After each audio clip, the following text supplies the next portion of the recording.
আসসালামু আলাইকুম প্রিয় দর্শক, আর একটি সহজ আর কমন রেসিপি আরও সহজভাবে আপনাদের মাঝে উপস্থাপন করার জন্য হাজির হয়ে গেলাম। মসুরের ডাল দিয়ে ডালপুরির রেসিপি ফ্রোজেন পদ্ধতি সহ A to Z। আজকে 2 কাপ আটা দিয়ে 21টি ডালপুরি আমি তৈরি করে আপনাদের সাথে শেয়ার করব। আর সহজভাবে এই ডালপুরি এই রেসিপিতে আপনারা ফ্রোজেন করলে সকাল বিকালের নাস্তা থেকে শুরু করে বাচ্চাদের স্কুলের টিফিনে অথবা হঠাৎ কোনো অতিথি মেহমান আসলে সহজভাবে এই সিম্পল রেসিপি বাসায় তৈরি করে দিতে পারেন বা ফ্রোজেন করে রাখলে ভেজে দিতে পারেন। কথা বলতে বলতে আমরা রেসিপিতে চলে এসেছি। আমি 1.5 কাপ মসুরের ডাল না ভিজিয়ে শুধুমাত্র ধুয়ে একটি হাঁড়িতে নিয়ে নিলাম। এর মাঝে আমি ডাবল পরিমাণ পানি, এরপরে ধনিয়ার গুঁড়া, কিছুটা হলুদের গুঁড়া আর কিছুটা দিয়ে দিলাম গরম মশলা, স্বাদমতো লবণ আর রসুন বাটা। শুধুমাত্র এই কয়েকটা মশলা দিয়ে আজকে দারুণ স্বাদের এই মসুরের ডালের ডালপুরি রেসিপি আপনাদের সাথে শেয়ার করছি। এটা আমি এবার রান্না বসিয়ে দিচ্ছি চুলায়। মোটামুটি যখন রান্না হয়ে আসবে, পানি কিছুটা কমে আসবে, সাথে ডালটাও কিছুটা ফুটে আসবে, তখন চুলার জালটা কমিয়ে এর অতিরিক্ত যে ময়েশ্চার বা পানি সেটা স্যুপ করে নিচ্ছি। এই তো মোটামুটি কিছুটা ড্রাই হয়ে এসেছে, কিন্তু আরও কিছুটা ড্রাই হবে চুলা থেকে নামিয়ে রাখলে। এর থেকে বেশি ড্রাই করা যাবে না। এর মাঝে ধনিয়া পাতা কুচি, কাঁচামরিচ কুচি, পেঁয়াজ কুচি প্রয়োজন মতো আর দিয়ে দিলাম কিছুটা ঝালের পরিমাণটা বাড়িয়ে কমিয়ে নেবেন, গোলমরিচের গুঁড়া। ভালোভাবে মিশিয়ে কিছুটা গরম থাকা অবস্থায় একটা সাইডে রেখে দিচ্ছি। এতে করে আমরা যে কাঁচা এখন কিছুটা সবজি অ্যাড করেছি সেগুলো আর কিছুটা নরম হয়ে আসবে। একটা সাইডে একটি বাটিতে নিয়ে রেখে দিলাম। এর মাঝে 2 কাপ আটা, সাথে 1 টেবিল চামচ পরিমাণ কর্নফ্লাওয়ার, স্বাদমতো লবণ আর দিয়ে দিচ্ছি এবার কালো জিরা। এটা সম্পূর্ণ অপশনাল, চাইলে আপনারা না দিলেও চলবে। এবার দিয়ে দিচ্ছি এর মাঝে 3 থেকে 4 টেবিল চামচ পরিমাণ। যদি কিছুটা খাস্তা করতে চান সেক্ষেত্রে তেলের পরিমাণটা একটু বাড়িয়ে দিবেন। আর দিয়ে দিচ্ছি 1 চিমটি চিনি। চিনিটা যে কোনো ঝাল রেসিপি, বিরিয়ানির মধ্যে বা রান্না, মাছ মাংসের মধ্যে এইভাবে দিলে খেতে একটু ভালোই লাগে, টেস্টটা ভালোই আসে। এবার ভালোভাবে মিশিয়ে নিলাম। রুম টেম্পারেচারে থাকা পানি দিয়ে আমি একটি মোটামুটি টাইট করে একটা ডো তৈরি করে নিচ্ছি। ডোটা যখন আমরা 20 মিনিটের মতো একটা সাইডে রেস্টে রেখে দেবো, তখন ডোটা দেখা যাবে আরও কিছুটা সফট হয়ে যাবে। শুরুতে সফট করে ডো তৈরি করলে পরবর্তী সময়ে খুব বেশি নরম হয়ে যাবে। এই তো আমরা মোটামুটি টাইট একটা ডো তৈরি করে নিলাম। এবার এই ডোটা আমরা একটা সাইডে ঢেকে রেখে দিচ্ছি। আর এই 2 কাপ আটার ডো থেকে আমি 21টি ডালপুরি তৈরি করে আপনাদের সাথে শেয়ার করছি।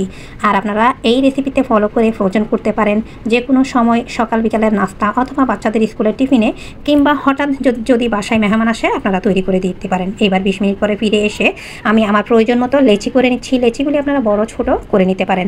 আর আপনারা যদি মনে করেন বেশি পরিমাণ ফ্রোজেন করবেন, তাহলে সেক্ষেত্রে আপনারা আটার পরিমাণটা বাড়িয়ে নিতে পারেন। আটার পরিবর্তে ময়দা দিয়েও আপনারা করতে পারেন। মোটামুটি এই সাইজের আমার 21টা লেচি হয়েছে কয়েকদিন আগে। আবার বাড়িতে বেড়াতে গিয়েছিলাম। যেই মানুষটা স্কুলে শুধুমাত্র মাস্টারি করতো, সংসার জীবনে সংসারের কোনো কাজ সম্পর্কে অবগত ছিল না, মানে হচ্ছে আমার ভাবি, এই মসুরের ডাল দিয়ে সহজভাবে এই ডালপুরি বানিয়েছিল। আসলে খেতে অনেক বেশি মজার ছিল। সেই জায়গা থেকে মাথায় আসা, আসলে এই যে ইউটিউবিং করি কিন্তু মাথায় ছিল না ডালপুরির রেসিপিটা অ্যাড করবো। এই হচ্ছে আমাদের সেই ডালের পুর। আর কী পরিমাণ লেচি হয়েছে সেটা শেয়ার করেছি। একটি লেচি চারপাশে আমি কিছুটা চ্যাপ্টা আর মাঝে কিছুটা মোটা রেখেছি, যাতে করে এইবার চারপাশ থেকে সিল করে দিচ্ছি। সেই বরাবর কিছুটা আমাদের কাই বা ডো একটু মোটা ভারী হবে। 2 পাশ থেকে মোটা আর ভারী হলে পরবর্তী সময়ে এর ব্যালেন্সটা ঠিক থাকবে, সমানভাবে ফুলতে সাহায্য করবে। এবার একটি লেচি সামান্য কিছু আটা দিয়ে চারপাশে এইভাবে ছড়িয়ে দিয়ে আমি আলতো, খুব বেশি কিন্তু চাপাচাপি করা যাবে না, এতে করে আমাদের পুর বা ফিলিংটা ভেতর থেকে বের হয়ে আসবে। এই তো মোটামুটি খুব বেশি ভারীও না, আবার খুব বেশি পাতলাও না, ঠিক এইভাবে করে আমি প্রত্যেকটা ডালপুরি রেডি করে নিয়েছি। এই তো আমার টোটাল 21টার মতো ডালপুরি হয়েছে। এখান থেকে 7 থেকে 8টার মতো আমরা খাবো। বিকালের নাস্তা হিসাবে অবশিষ্ট যে ডালপুরি থাকবে সেগুলো আমি কীভাবে ফ্রোজেন করছি সেটা আপনাদের সাথে ডালপুরি তেলে ভেজে নেওয়ার আগে শেয়ার করছি। চলুন তাহলে দেখে নিয়ে যাক। প্ল্যান আর সময় নিয়ে এইভাবে ফ্রোজেন করলে সহজভাবে আপনাদের কাজ অনেক ক্ষেত্রে এগিয়ে যাবে। এইবার আমি একটি প্যান গরম হওয়ার পরে 3 থেকে 4টা করে এইভাবে লুচি দিয়ে আমি ভালোভাবে সেঁকে নিচ্ছি। এই লুচি বা মসুরের ডালের ডালপুরিগুলি আমি ফ্রোজেন করব। যতটা সম্ভব আমি এইভাবে সেঁকে নিয়েছি, সেগুলি আমি একটা সাইডে ঠান্ডা হতে রেখে দিয়েছি। এইবার একটি প্যানে আমি পর্যাপ্ত পরিমাণ তেল দিয়েছি। চেষ্টা করবেন ডুবন্ত তেলের মাঝে ভেজে নিতে। এতে করে তেলের কোয়ান্টিটি ভাজার সময় বেশি লাগবে, কিন্তু তেল স্যুপ করবে সেই পরিমাণটা খুবই কম লাগবে। আমি 3 থেকে 4টা করে এইভাবে মসুরের ডালের ডালপুরি দিয়ে একটা সাইড ভালোভাবে যখন ব্রাউন কালার আর এইভাবে ফুলে বলের মতো হয়ে যাবে, তখন অপর সাইডটা এইভাবে উল্টে দিচ্ছি। আর চেষ্টা করবেন একটা সাইড যখন ভালোভাবে হবে, অপর সাইড কাঁচা থাকা অবস্থায় এর উপর কিছুটা তেল ছড়িয়ে দিতে, এতে করে আর ভালোভাবে ফুলে উঠবে প্রত্যেকটা ডালপুরি। মাশাআল্লাহ, এইভাবে করে একেবারে ফুলে টইটম্বুর। এবার একটা মসুরের ডালের ডালপুরি একটা ভেতরে শেয়ার করছি। দেখুন কতটা মুচমুচে, খাস্তা, খেতে অসম্ভব মজার, আর ভেতরে ডালের পুরে ভরা। এই তো ডাল কিন্তু দেওয়ার সময় পুর অতিরিক্ত ঠেসে দেওয়া যাবে না। সেক্ষেত্রে আপনাদের পুরিটা কিন্তু ফেটে যাওয়ার পসিবিলিটি থাকবে।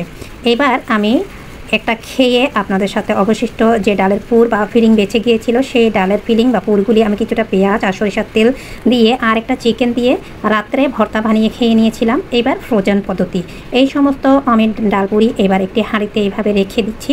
আপনারা 1 সপ্তাহ পর্যন্ত নর্মাল ফ্রিজে আর বাকি সময় বা 1 মাস পর্যন্ত ডিপ ফ্রিজে রাখতে পারেন।